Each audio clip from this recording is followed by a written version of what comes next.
Бүгдээрэнд нь өдрийн мэнд хүргэе. Тэгэхээр энэ одоо 2017 онд энэ хуулийн шинжилэл бас хийгдчихсэн байна. Өнөөдөр одоо шинжилсэн найруулга нь орж ирж үзэл баримтлалын хувьд бас нэлээд томоохон суурь шинжтэй өөрчлөлтүүдийг агуулсан шинэ хувилбар орж ирж байгаа юм байна гэж харж байна. За ялангуяа энэ дээр бол тэгэхээр ерөнхийдөө сонирхогч талуудын оролцоотойгоор стандартыг тогтоодог болгоё. За хоёрдугаарт нь болоод ирэхээр энэ нэгэнт тогтоосон стандартыг аж ахуйн нэгжүүд иргэд дагаж мөрддөг бай. Тэр тусмаа техникийн зохицуултыг заавал дагаж мөрддөг бай гэсэн ийм одоо зарчмын санаа орж ирж байгаа юм байна. За гуравдугаарх нь одоо ер нь төр одоо хувийн хвшлийн оролцоотойгоор энэ стандартыг хөвшүүлэх, хэрэглэх энэ үйл ажиллагааг одоо бас стандартыг тогтоох энэ үйл ажиллагааг одоо явуулъя гэсэн ийм зарчмын гурван гол санааг агуулсан ийм хуулийн шинжилсэн найруулга орж иж байгаа юм байна. Энийг бол би ерөнхийдөө үзэл баримтлалын хувьд бол дэмжиж байгаа. За тэр дагаж мөрдөх гэдэг тухай дээр бол нэлээд маргаа өрнөж ийн л доо. Тэгэхээр ерөнхийдөө энэ стандартын тухай одоо чанарын тухай нэгдсэн ойлголтыг энэ нийгэмд бий болгож энэ нийгэмд итгэлцэл гэдэг имийг бий болгохын тулд өнөөдөр бид нар яах аргагүй одоо чанарын талаар ижлэхэн ойлголттой байхын тулд яах аргагүй дагаж мөрдөх гэдгийг одоо бүр ингээд энэ хуулинд тусгайлан оруулж ирсэн байна гэж би бол ойлгож байгаа. Энэ утгаар нь бол энийг дэмжиж байгаа. Яг энэ дээр надад бас хит хитэн асуух зүйл байгаа даа. Ерөнхийдөө энэ хуулийн төслийг үзэхэд бол стандартыг тогтоох, стандартыг хэрэглэх гэсэн ийм хоёр үндсэн хэсэгтэй байхаараар юм байна. Уг нь агуулгын хувьд. Гэхдээ хуулийн дийлэнх одоо яг ингээ хуулийн одоо боловсруулалт талаас нь харахаар стандартыг тогтоох, стандартчлал тал руугаа төлхөө их анхаарсан. За хэрэглээ түүнийг болоо хянах эргээд хариуцлага тооцох тухай асуудлууд нь арай жаахан одоо сулхан тусцсан юм уу гэсэн ийм зүйл анзаарэгдэж байна. За тэгээд энийг одоо мэдээж хэрэг одоо явц дундаа өшөө сайжруулах байхаа гэж би найдаж байна. За надад хоёр асуулт байна. Энэ дотор гурван ч асуулт байна. Ер нь одоо стандартын талаар ямар нэгэн санал хүсэлт гомдол гарвал хинд гаргах уу? Тэрийг нь хэрхэн яаж шийдвэрлэх үү гэдэг бол энэ хуулийн дотор бол ерөнхийдөө тусаагүй лээ. Өөрөөр хэлбэл тэр тохирлын үнэлгээ баталгаажуулалтын энэ явцад чинь ямар нэгэн асуудал гарвал тэрийг нь хаана хин хандах вэ гэдэг юм тодорхой биш байгаад байна. За дараад нь одоо нэг сонирхогч талуудын оролцоог хангах ийм зарчмын санаа оруулж ирж байгаа юм чинь тэр Идэрбатус гишүүн бас хэлж исэн. Ерөнхийдөө энэ стандартын хэрэглээ тэрийг одоо хянах тухай дээр талуудын оролцогч талуудын тийм одоо олон нийтийн хяналтыг энд хэрэглэх боломжтой юу? Та нар нэг үндслэлдээ бичсэн байгаа даа шүү дээ.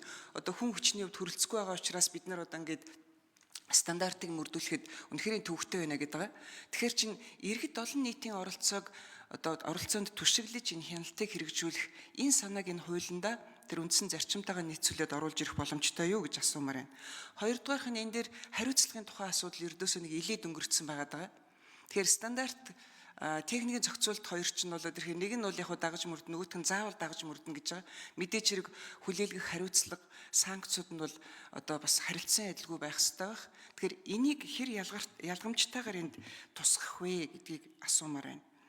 За гуравдугаарт нь би юу асуух гэдэг нь гэхээр одоо тэр нэг тохирлын үнэлгээг хийх гэж байгаа. Тэгэхээр энэ дээр чинь хувийн хвшлийн байгууллагууд нэг тохирлын үнэлгээний одоо хувийн хвшлийн лабораториуд тохирлын үнэлгээг хийнэ гэдэг жбайгаа. Тэд нар чинь өөрсдийнхээ аргачлалаар хийгээ явуучих юм уу? Эсвэл нэгдсэн аргачлалаар хийх юм уу? Энэ нэгдсэн аргачлалыг энэ стандарт хэмжилзүүн одоо нэг төв байгууллагыг боловсруулах, батлах одоо ийм чиг үүрэгтэй байх уу үгүй юу? Энэ тухай санаа бас энэ дотор бол байхгүй байгаа даа. Тэгэхээр энэ асуултуудыг хариулаад өгөх үү? За Шадар сайд сайн буянгийн амар сайхан хариулъя. За хэрлэн гишүүн маань бас энэ өөрөө судлаа шинжилгээ боловсрол бусад одоо олон улсын чиглэлээр ажиллаж исэн ийм туршлагатай өөрөө энэ иргэдийн оролцоо маш чухал гэдэг маш чухал санааг одоо гаргаж тавьж байгаа гэдэгт баяртай байна. Ер нь өөрөө энэ хэрэглэгчийн аюулгүй байдал иргэдийн өөрсдийн хэрэглээний бас чанар стандарттай шууд холбоотой учраас энэ хууль тогтоомжоор бид энэ хэрэглэгч иргэдийнхаа олон нийтийн хяналт оролцоог илүү одоо нэмэгдүүлэх зайлшгүй шаардлага байна гэж ингэж одоо үзэж байгаа. За нэгдүгээр, хоёрдугаарт бол энэ асуудлуудаа бид нэр засаж сайжруулах асуудлууд дээр манай Батнайрамд гишүүнээр ахлуулсан. За тэгээд Хэрлэн гишүүн, Инх насан гишүүн, за тэгээд нэлээ 15 гишүүний оролцоотой ийм ажлын хэсэг байгаа. Тэгээ ажлын хэсгүүд энэ дээр бас ажилласан учраас цаашдаа их хурлаар ингээд хилцэх хэсэг шийдэгдээд явахаар ажлын хэсгийн дарга томилогдож гишүүд бас одоо албан ёсоор захирамжлагдаж бас явах байх. Тэгээд энэ хүрээнд одоо бас та бүхнийхээ санаа оноог тусгаад явнаа. За бусад асуудлыг Батбаатар дарга хариулж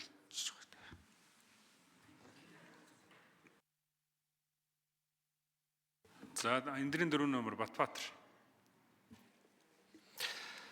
За хэрлэн гишүүний асуултанд хариулъя.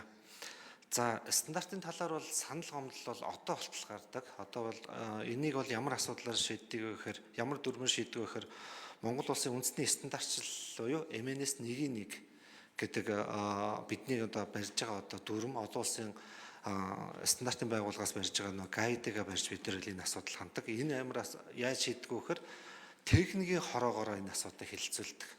Техникийн хороогоороо хэлэлцүүлэхдээ тухайн гомдол буюу санал гаргасан одоо сонирхогч талыг оролцуулаад өөрийнх нь үндсэл тайлбарлыг сонсоод тэр мэрэгжлийн байгууллага, төрийн байгууллага одоо тэр судлаач одоо тэр техникийн орооны гишүүдээр энийг хэлэлцээд асуудлыг шийдвэрлээд явж байгаа.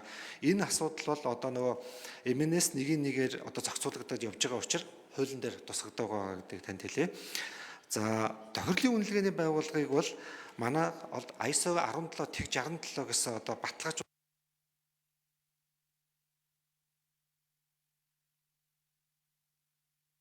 За нэг гишүүний дараагаар санал хураалт явагдаж эхлэв шүү. Хэлцэх хэсэгтэр.